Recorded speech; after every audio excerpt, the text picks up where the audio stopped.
Welcome to Haven. This is a podcast that is a safe space for curiosity and conversation. I'm your host, Haven, and today I'm curious about why are you people-pleasing?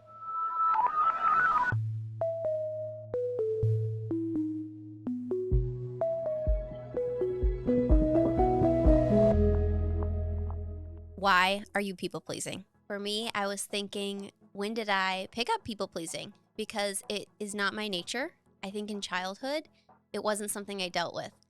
Almost to an extreme extent, where I don't think I was even very conscious of other people. I was just kind of living in my own world.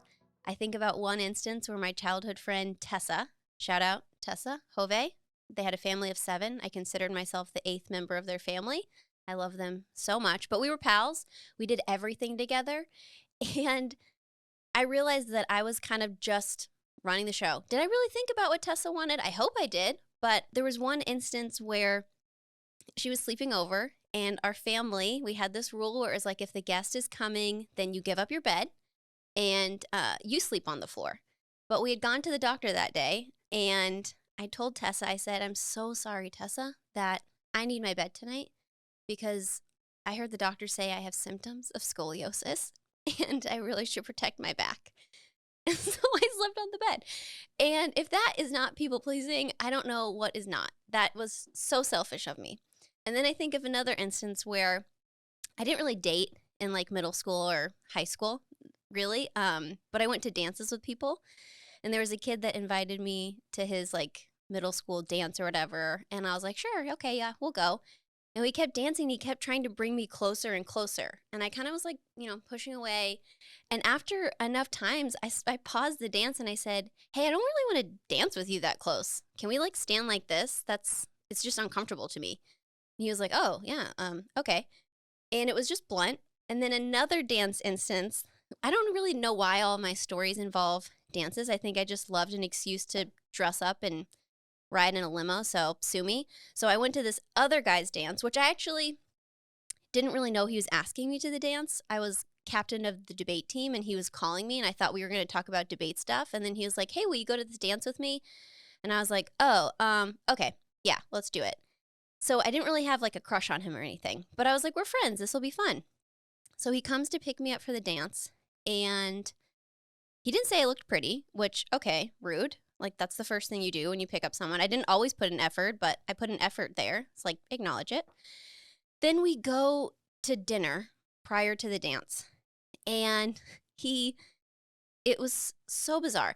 We were in Texas. And so it was a Tex-Mex restaurant, like the Olive Garden of Mexican restaurants, if you will.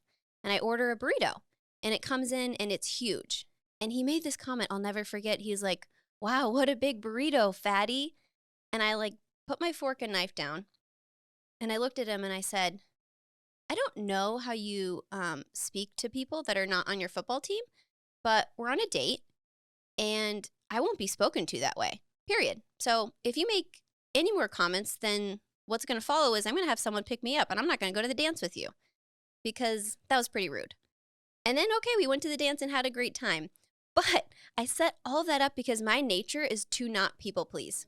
I picked that up later in life to my detriment, almost to an extreme extent. So I was thinking, okay, when did it come up in me to start pleasing people? Because by nature, not something I'm used to. And I realized it was around the time of my parents' divorce. That set in me when I realized that someone else's actions could harm other people, could hurt other people. Their life choices have an aftershock in other people. And I internalized, I don't want to ever be the reason that I'm hurting someone else. And I have. Like, I've hurt other people unintentionally. And so it went to the other extreme of from far, not really self-aware, not super socialized, to too aware, to picking up on other things, too accommodating. And that was my early adulthood. And that was something that I have to work through over time. And I also want to add the caveat that I'm okay talking about this aspect because I'll prescribe to the thinking of sharing from my scars, not my open wounds.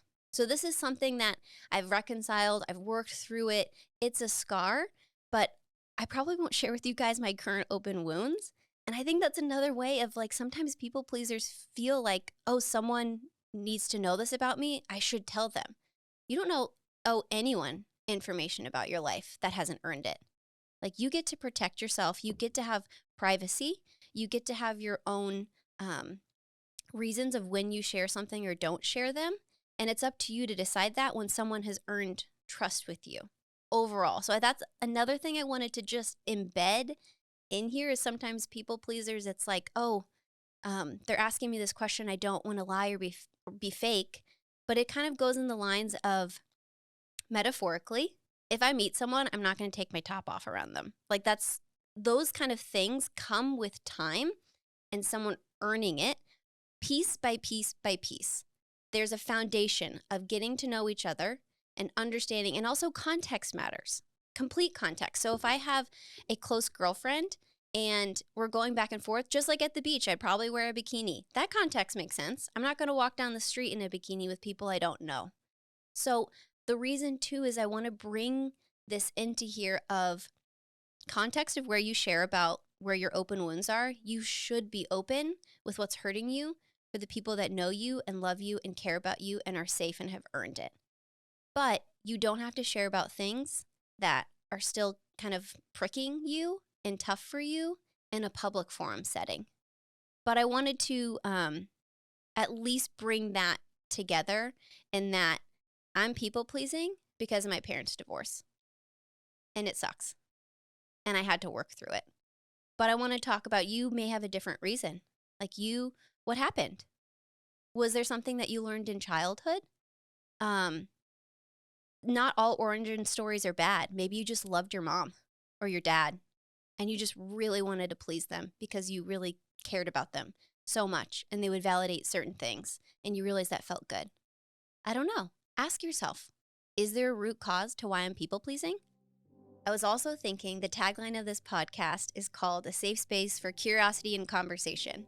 And in my last 2 episodes, there's definitely curiosity, but there wasn't conversation. I didn't really like just talking in front of a camera. It felt kind of like a monologue. And my best thoughts actually come in dialogue with friends and just more back and forth. So I wanted to play around. Welcome, insert Hannah. Hello. Woo, woo, woo. Hannah has been our nanny for almost a year. Yeah. Last summer. So if you heard the last episode of interviewing, she made it through all of those questions. I made it. We love her. We're glad she's here. I want your opinion. I want your take. I want your questions, but also a little background. Hannah's also part of what I call my Cool Girl Advisory Club. Cool girls. Yes. Cool girls only. And it's literally called that in the group text. Mm-hmm. And you girls are the ones that I took to lunch where I was like, okay, everyone, you've said at one point in time that I should do some type of form. All of you said TikTok, and I said, I don't want to do TikTok. Yeah. I want to do long form. Yeah. And then you're like, we'll cut them up into TikTok for you. Mm-hmm. And I think the Cool Girl Advisory Club, my first TikTok ever, got like over 200,000 views. We did it. Yeah, I don't know how. I don't really want to know how. Let's leave it a mystery. Mm-hmm. But it's thanks to you. So everyone Thank you. online, welcome Hannah. Hello. Hello, world. Tell me your experience with people pleasing. Okay, so I think I've been created into a people pleaser, essentially, because my family and we grew up with sort of bad boundaries. Uh-huh. Our family unit consisted of the entire family. Okay, and who is involved? What's the cast of characters? It was like my mom's sisters, so our aunts, our cousins. Uh-huh. It wasn't just like us 5, like brother, sister, mom, dad. It was entire family was involved. And at a young age, my mom taught me, like, if you want to say no, just blame it on your parents. Okay. That was not just saying no is enough. Yeah. You need a reason. Yeah. Okay. So now, like, I give excuses. Uh-huh. It's more reasons. Yeah. It's really hard to say no. Totally. Yeah. It's so interesting how when we don't want to say no, we give an excuse. Yeah. I hear that from my daughter.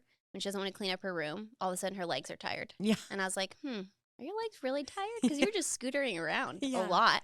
Mm-hmm. That is so fascinating. I actually have a funny story about my sister and not giving the real reason. Oh, my gosh. Yeah. So you know her. Yeah. You know my sister I do. Clancy. So when What is with all of us getting asked to dances? This was over her getting asked to a dance. Mm-hmm. We weren't allowed to date, so that was kind of like the only shot guys had with us is like taking us to a dance. Yeah. So it was back in MySpace days. Is that a part of your generation at all? I know MySpace and I have one. I don't. My sister made it for me. Okay, were you a coder, aka you did like your custom background and music? Because if not, then I would argue you don't know MySpace. Hannah Montana played when Okay. you went to my page. Okay, yeah. Yeah. Okay, on the back end. Yeah. So Clancy, she got a message on MySpace Mm-hmm. from a guy saying, will you go to the dance with me? And she said, oh, like, I'm so sorry. I'm out of town, that weekend. Mm-hmm. And he wrote back, like, they haven't set the date yet. Oh, my gosh. And she goes, oh, I mean, I'm traveling a lot in November. And he said, the dance is going to be in October. Sweet Clancy. And I don't remember how she ended it, but it was just, it fell apart there. Like, he wasn't taking the hint. Yeah. She wasn't being clear. Mm-hmm. But we all do that when we want to say no and we can't. Yeah. Like, we'll give a reason. And that's also an aspect of people pleasing is if the reason you're giving, if they come to a solution for that, then it's not the real reason. Yeah. Like, if they provide a real solution. So whenever I'm declining something, I think, is this the actual reason? Because if they come to me and say, like, if I'm saying, oh, I don't want to drive, downtown for lunch, and they go, okay, we'll come to you. Then I'm like, wait, I said that because I didn't want to have lunch with you. Yeah. It's not because I didn't want to drive downtown. Yeah. But we all do it. It's so natural. So what age do you think, like, you picked that up? And were you doing anything before, or that's all you've known? I think that's sort of all I've known. Mm-hmm. Like, my aunts would ask if I want to sleep over. I hated sleeping over. Mm-hmm. My mom said no. My mom is their sister. Why would she say no? Yeah. Yeah. Yeah. Did they know that you were actually not wanting to sleep over, or were they like, oh, Hannah's mom, my sister's not into me today? No, I'm sure they knew. It was a cultural thing. Yeah. So it was almost like accepted. Yeah. Do you think it was almost seen as like a respectful thing instead of being blatant and saying no? Or why do you think it was? I think so, because, like, to me, saying no feels so mean. And there's like a rejection that comes with it. Mm-hmm.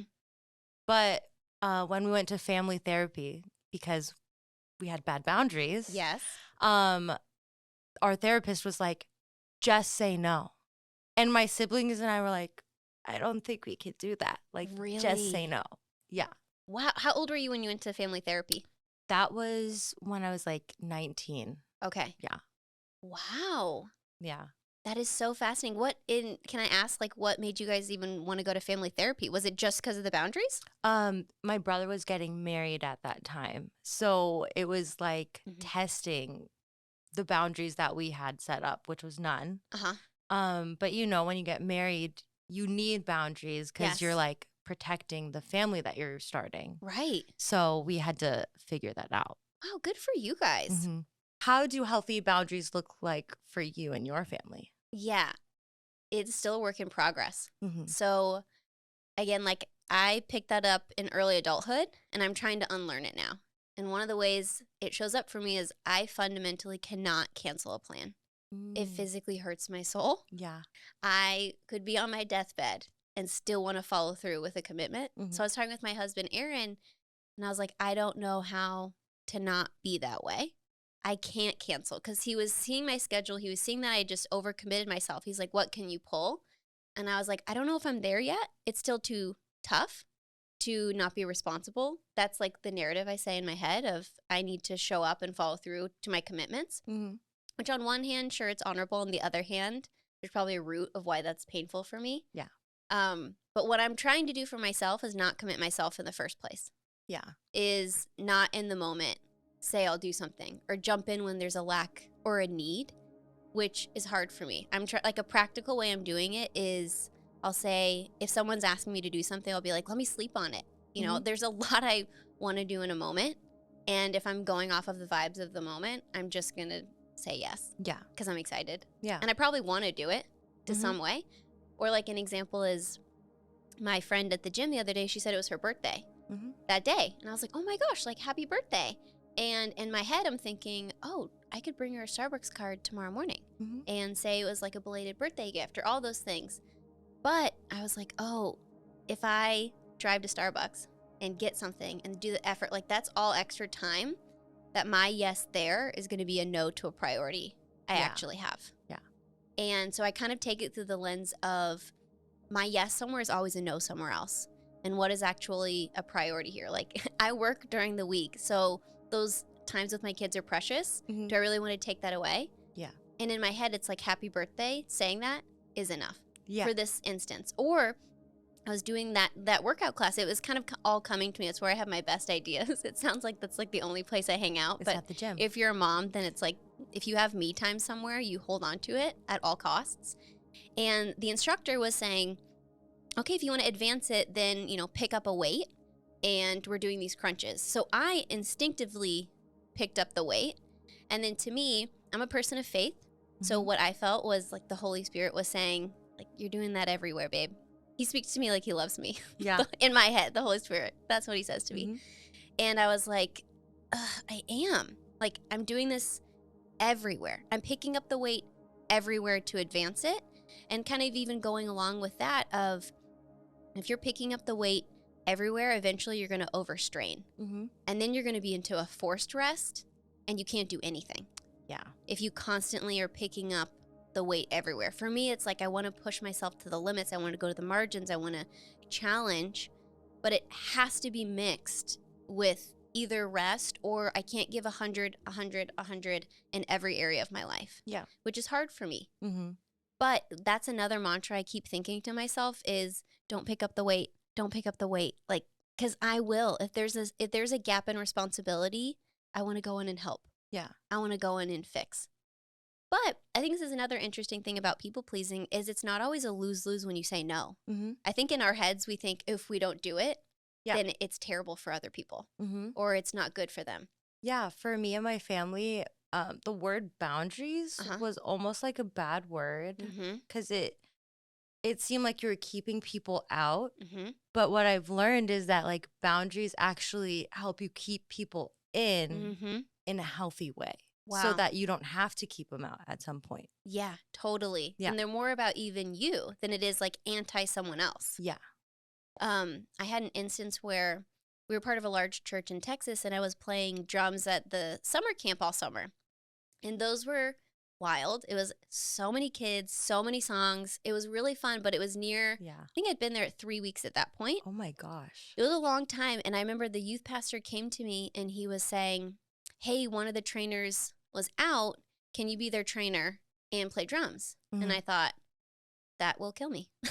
There's no way I can do all these rehearsals, play, and then go be there for like 15, impressionable women who are looking to a counselor to help them, and especially when I'm so tired. Yeah. And my mentor, her name is Janae. I love Janae so much. She was incredible. And she was there for whatever reason. I think she was just guest speaking that night. Mm-hmm. And I told her and I said, I was asked this and it's really hard for me. Like, I guess I can if I have to. And she told me, she goes, Haven, you're going to be the go-to girl for most of your life. She's like, people are going to think, oh, Haven can do it. She's right here. Like, why wouldn't I ask her? And she could do it. Yeah. She goes, and with that comes, one, a responsibility, but she's two, you have to ask yourself, is this right for me? Like, does this make sense for me? And I told her, I said, it doesn't. And this one, it's going to make me really, really tired. Mm-hmm. And she goes, okay, then you have your answer. And so I went back to him and I said, I don't think I can do it well. I think it'd be a disservice to the girls. I think it'd be a disservice to the band. I've already committed to like the drums. That's what I'll do. And he was disappointed. And it wrecked me. I was like, oh man, I respect you, but I was like, it's my decision. Like, it's the truth. Yeah. It's completely the truth. Mm-hmm. And do you know what happened? They asked around and they found someone who was like one of the team leads who actually wanted to be in a room. And she got to be with them and she was saying, this was amazing. I wasn't happy in that other role. And she was thrilled. So us saying yes to everything could be depriving someone of where they need to be. Exactly. Or the person asking you, are they just asking you because you always say yes? And they haven't even thought of other people and they haven't even put in any other work to think of who else can do this? Mm-hmm. Or they just go to the person where like, I always know that they'll come through.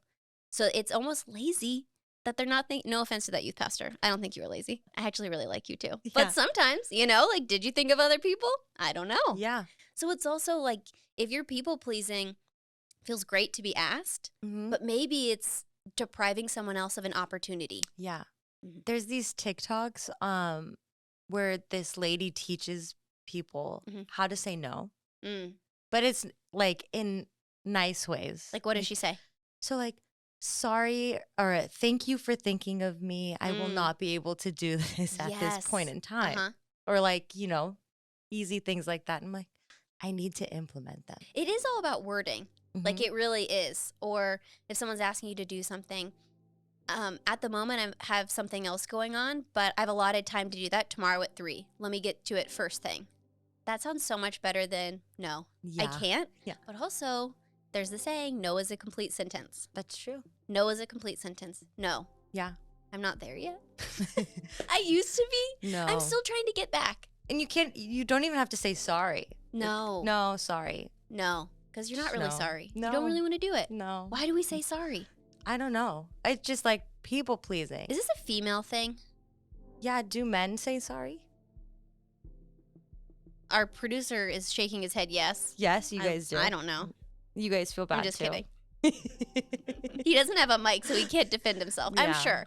Maybe it's not. I guess I just know more females that deal with this than males. Well, because I think men have a different confidence. Yeah. They haven't been conditioned the same way we have. Yeah. That's an episode in and of itself. True. The experiences of females versus males in this world. Yeah. It's very different.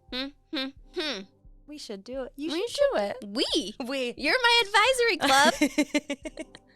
Next question. So, what is the difference, or where's the boundary between people pleasing and being selfless? Okay. I have a quote I want to read because my friend Christine, I put it on my Q&A. I was doing this topic and she sent me this quote that I really, really love. It's from Young Pueblo. People pleasing will not only stop you from being authentic and vulnerable, but it'll also disconnect you from yourself. Trying to control and manage the perception of other people is always a losing battle, especially since a lot of what an individual perceives is determined by their current emotion plus their emotional history. Are you saying yes to the point where it causes you to feel exhausted and out of balance? People pleasing does not bring security. It actually feeds your anxiety and hurts your long-term priorities. People pleasing can push you to the edge, drain your mental energy, and put you in a loop where you're doing things for others as a way to escape yourself. I feel called out. That felt pointed. Yeah.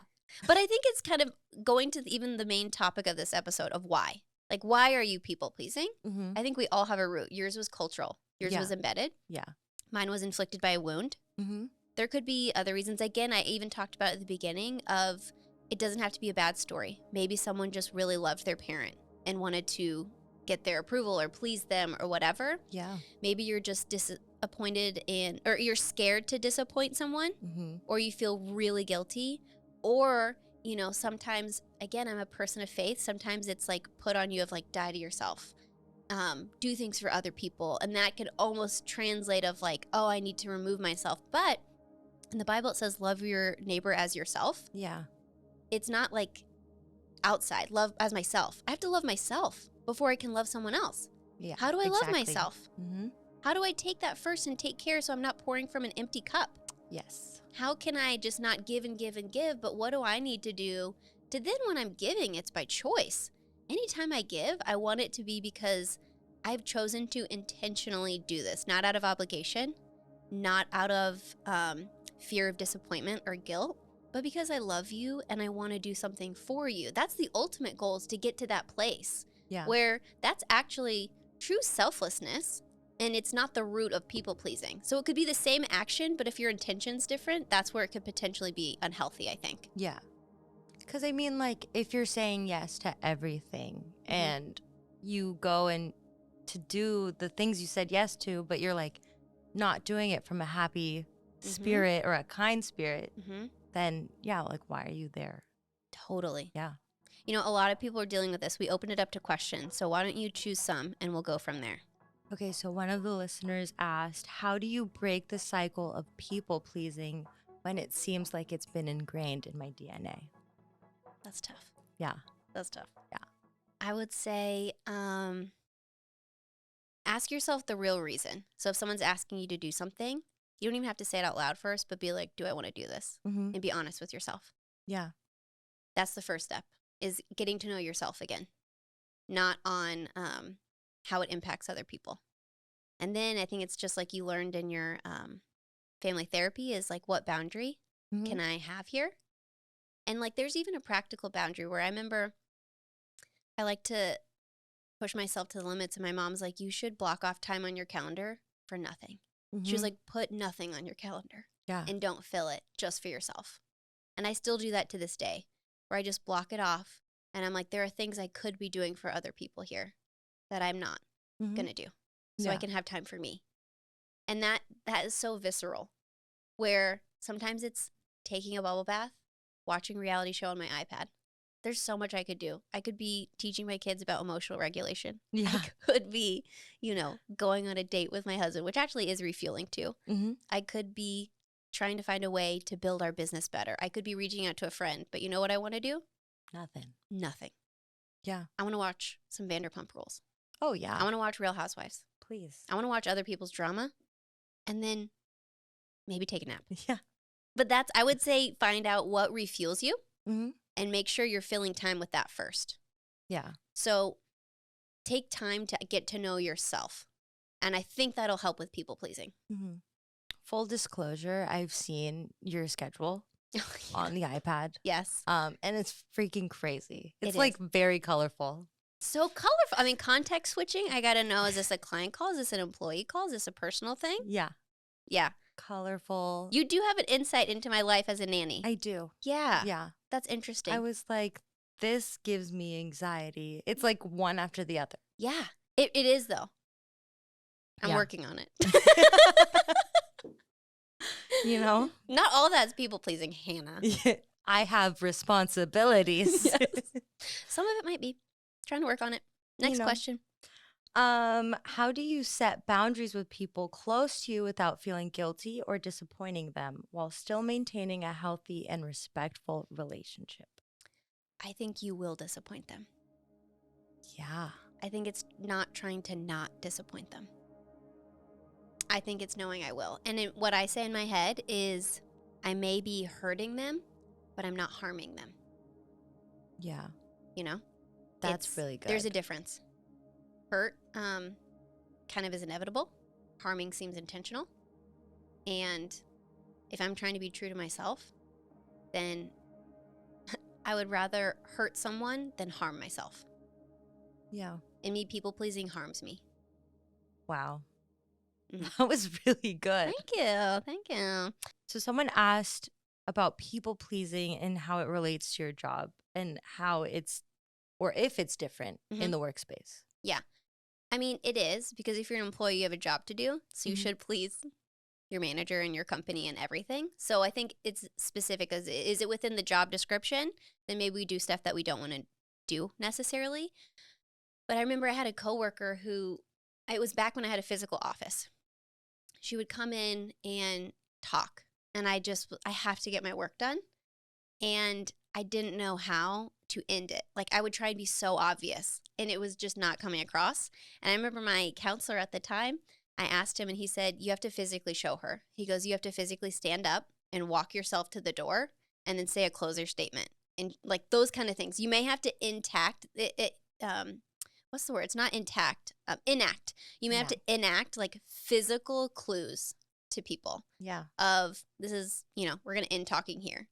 Again, you probably should just say, I can't talk, I have to work. But I'm, baby steps, getting there. Yeah. I used to be able to.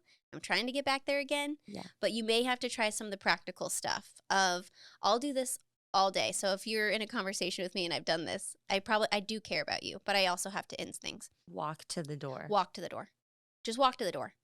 Go do something else. That's a natural closer. It feels palatable. In the workspace, it works every time. Yeah. I actually do that in my dorm. Okay. Like, people come in and just talk. But so I'll just lie in my bed. Just be like, come to me. Like, all right, good night. Good night. Obviously I'm going to sleep.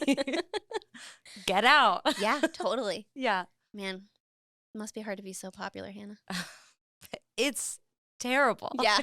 Just everyone wants to hang out with me. How do I stop them? A question. Okay. Everyone wants to hang out with me. Question. Everyone wants to hang out with me. How do I please them? How do I not hang out with anybody? I don't know, Hannah. Have your own podcast and then tell us about it. Okay. Do you have any stories, though, about people pleasing? I really want to hear. Yeah, I have tons. You know how my mom told me to always blame her? Yes. So my friend and I were going to hang out. We were going to hang out near my birthday, and part of me just like didn't want to do it. How old were you, by the way? This was like when I was 15. Okay. So I almost texted her, hey, sorry I can't hang out today. My mom said no. Okay. But luckily I didn't because they were throwing me a surprise birthday party. Oh my gosh. Oh no. So if I said no, my mom said no. Oh. They'd know that I was lying. Yes. Yeah. Wow, thank God you didn't say that. Yeah. I was like, oh, that would have been so awkward for everybody. So awkward. Yeah. Wow. Man. Okay, so last question. What's the balance between this and then just being plain rude? Okay. I think it's all in the delivery. Clear is kind. Yeah. And it's all about, you're not making it about them. You're making it about you. So keep it on your side of the fence too. And I don't know about you, but when people have boundaries with me, I feel fine. Like, I respect it. I feel totally okay with it. Yeah. So also not project your emotions about it on them.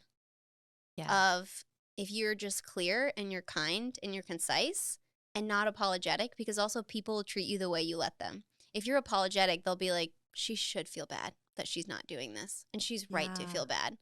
But if you're kind of direct, then they take your tone. They kind of go off of what you're saying about it too. Yeah. So I would say, one, don't be rude.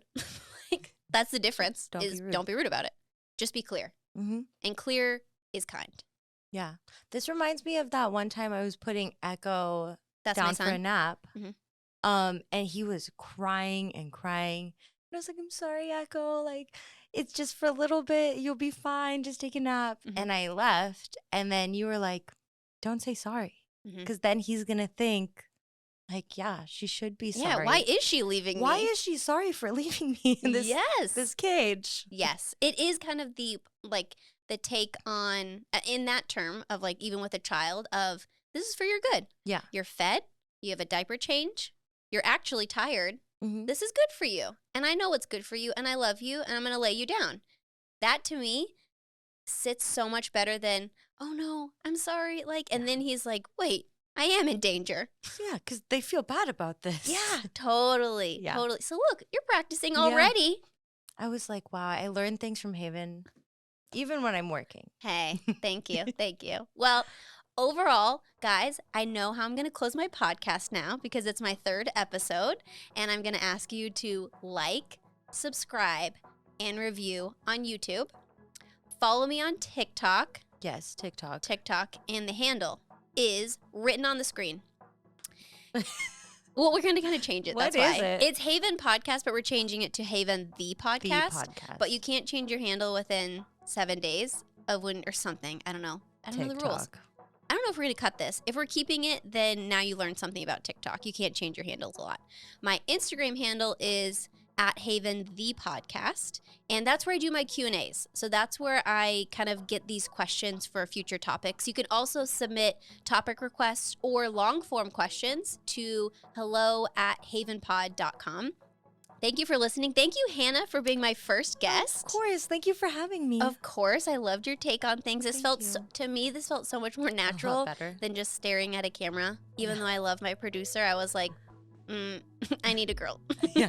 I need a girlfriend here. I need someone to talk to. Totally. So that's the end of this episode. I really appreciate you joining, and then tune in for what we do next. Yes.